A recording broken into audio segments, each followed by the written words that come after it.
Today, I'm going to talk to you a little bit about getting the most value out of your influencer partnerships using the 1 to 5 rule.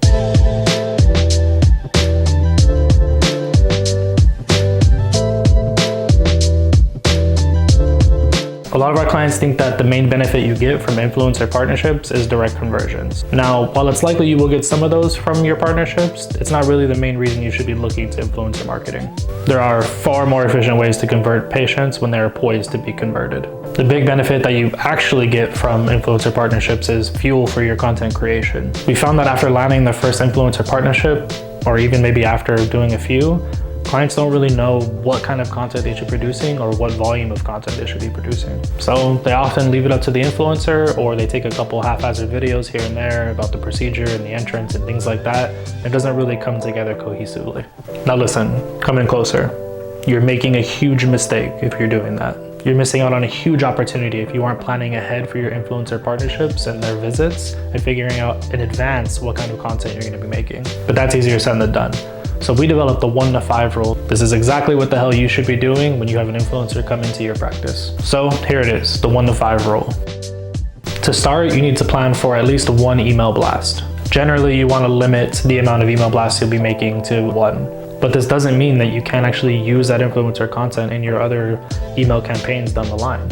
You just don't want to focus too many on 1. We always suggest waiting until the end of the partnership to put together that email blast. This way, you'll have fully documented the before, middle, and after of the entire journey. Next, you want to make sure that you're getting at least 2 blog posts. A single influencer visit should be enough to fill at least 2 blogs worth of content, especially if you're using SEO questions and other trends and topics to fill the rest of the space. Make sure while the influencer is in your office, you're asking plenty of questions and finding out details about their lives to really bring that blog to life. If you do this, you'll have pro-level content that's not only informative, but also very entertaining. The next step is to develop 3 patient journey parts. Now, if you don't know what a patient journey is, I highly recommend heading over to our website and checking out our series on patient journeys.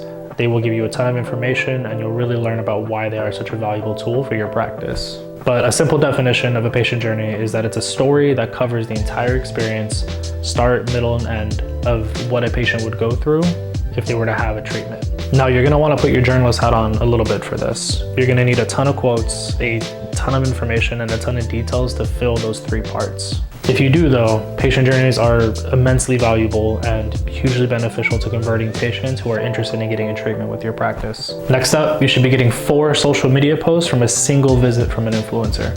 Now, I understand that might seem like a lot, but keep in mind that you're not going to be posting these back to back. These are going to be spread out across your other social media programs and campaigns, and it's not really going to feel to your audience that it's spammy or anything like that. So as long as you're creating regular and intentional content, you'll be completely fine. Lastly, you should be getting 5 social media stories from a single influencer visit. Stories are less permanent, and they are generally considered to be more spammy than regular posts. This means you can really load up on them when your influencer starts supplementing your content with their own.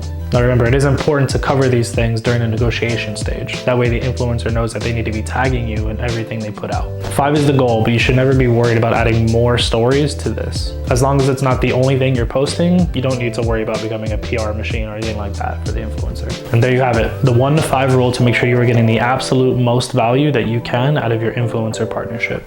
This 1 to 5 rule comes from a blog series we did on influencer marketing. I highly recommend you head over there and check out that information if influencer marketing or really anything digital marketing is something you're interested in. Again, I'm Christian with Incredible Marketing. Thanks for watching.